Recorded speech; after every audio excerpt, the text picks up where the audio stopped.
Price the lord. Good news ಶುಭ ವಾರ್ತೆಗೆ ನಿಮ್ಮೆಲ್ಲರನ್ನು ಕೂಡ ಮತ್ತೊಂದು ಸಾರಿ ಸ್ವಾಗತಿಸುವವನಾಗಿದ್ದೇನೆ. ಈ ಮುಂಚಾನೆ ವಾಕ್ಯ ಭಾಗಕ್ಕಾಗಿ ಕೀರ್ತನೆಗಾರನು 80ನೇ ಕೀರ್ತನೆ 19ನೇ ವಚನವನ್ನ ತೆಗೆದುಕೊಂಡಿದ್ದೆ. ಈ ವಾಕ್ಯ ಈ ರೀತಿಯಾಗಿ ಹೇಳ್ತದೆ: ಸೇನಾಧೀಶ್ವರನಾದ ಯೆಹೋವ ದೇವರೇ, ನನ್ನನ್ನು ತಿರುಗಿ ಉನ್ನತ ಸ್ಥಿತಿಗೇರಿಸು, ಪ್ರಸನ್ನ ಮುಖದಿಂದ ನೋಡು, ಆಗ ಉದ್ಧಾರವಾಗುವೆನು ಎಂಬುದಾಗಿ. ಪ್ರಿಯರೇ, ಈ ಒಂದು ಕೀರ್ತನೆ ಆಸಾಫನ ಒಂದು ಕೀರ್ತನೆ ಆಗಿದೆ.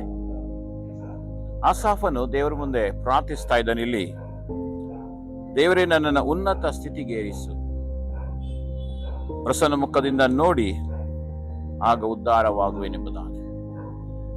ಪ್ರಿಯರೇ, ಮನುಷ್ಯರಾದ ನಾವೆಲ್ಲರೂ ಕೂಡ ದೇವರಿಂದ ಅನೇಕ ಆಶೀರ್ವಾದಗಳನ್ನು ಪಡೆದುಕೊಳ್ಳುವುದಕ್ಕೆ ಬಯಸ್ತೇವೆ.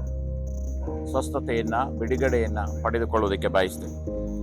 ಆದ್ರೆ ಇಲ್ಲಿ ಆಸಾಫನು ದೇವರ ಬಳಿಯಲ್ಲಿ ಕೇಳ್ತಾ ಇದ್ದಾನೆ, ನನ್ನನ್ನು ತಿರುಗಿ ಉನ್ನತ ಸ್ಥಿತಿಗೆ ಏರಿಸು, ಪ್ರಸನ್ನ ಮುಖದಿಂದ ನೋಡು, ಆಗ ನಾನು ಉದ್ಧಾರವಾಗುವೆನೆಂಬುದಾಗಿ.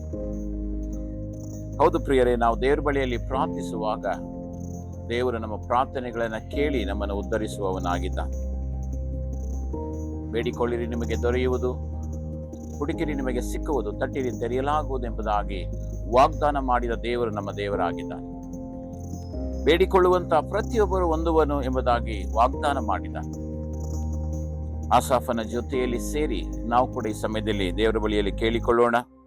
ದೇವರೇ, ನಮ್ಮನ್ನ ಉನ್ನತ ಸ್ಥಿತಿಗೇರಿಸು, ನಿನ್ನ ಪ್ರಸನ್ನ ಮುಖದಿಂದ ನೋಡು ಸ್ವಾಮಿ, ಆಗ ನಾನು ಉದ್ಧಾರವಾಗುವೆನೆಂಬುದಾಗಿ. ಹೌದು ಪ್ರಿಯರೇ, ನಾವೆಲ್ಲರೂ ಉನ್ನತ ಸ್ಥಿತಿಗೆ ಏರಬೇಕೆಂಬುದಾಗಿ ಆಸೆ ಇದೆ. ಆದರೆ ಆ ಆಸೆ ದೇವರಿಂದ ಮಾತ್ರವೇ ನೆರವೇರುವುದಕ್ಕೆ ಸಾಧ್ಯ. ಆತನ ಮುಖವನ್ನು ನೋಡೋಣ, ಆತನಿಂದ ಆಶೀರ್ವಾದವನ್ನು ಹೊಂದಿ ನಾವೆಲ್ಲರೂ ಕೂಡ ಉನ್ನತ ಸ್ಥಿತಿಗೆ ಹೋಗೋದಕ್ಕೆ ಈ ಸಮಯದಲ್ಲಿ ನಾವು ಪ್ರಾರ್ಥನೆ ಮಾಡಿಕೊಳ್ಳೋಣ. ತಂದೆಯಾದ ದೇವರೇ, ಈ ಮುಂಜಾನೆ ಸಮಯದಲ್ಲಿ ಕೀರ್ತನೆಗಾರನು ಇಲ್ಲಿ ಬರೆದಿರುವ ಪ್ರಕಾರ ಪ್ರಸನ್ನ ಮುಖದಿಂದ ನೋಡು ಸ್ವಾಮಿ, ಆಗ ನಾನು ಉದ್ಧಾರವಾಗುವೆನು ಎಂಬುದಾಗಿ ಹೇಳಿದ ಪ್ರಕಾರ ಈ ಮುಂಜಾನೆ ಕರ್ತನೆ, ನಾವು ಕೂಡ ನಿನ್ನನ್ನು ನೋಡಲು ಬಯಸ್ತಾ ಇದ್ದೇವೆ. ನಿನ್ನ ಪ್ರಸನ್ನತೆಯಲ್ಲಿ ನೋಡಲು ಬಯಸ್ತೇವೆ, ನಿನ್ನ ಕಾರ್ಯಗಳನ್ನು ನೋಡಲು ಬಯಸ್ತೇವೆ.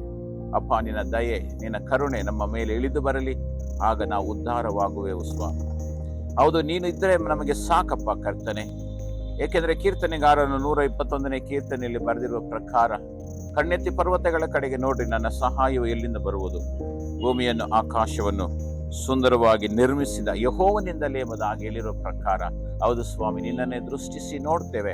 ಅಪ್ಪ, ನಮಗೆ ಸಹಾಯ ಮಾಡು, ನಮ್ಮನ್ನು ಉದ್ಧರಿಸು, ನಮ್ಮನ್ನು ಆಶೀರ್ವದಿಸು, ನಮ್ಮನ್ನು ನಡೆಸು. ನೀನು ಮಹಿಮೆ ಹೊಂದಿಕೋ. ಯೇಸು ನಾಮದಲ್ಲಿ ಪ್ರಾರ್ಥಿಸ್ತೇವೆ ತಂದೆಯಾದ ದೇವರೇ, amen. Praise the Lord. God bless you.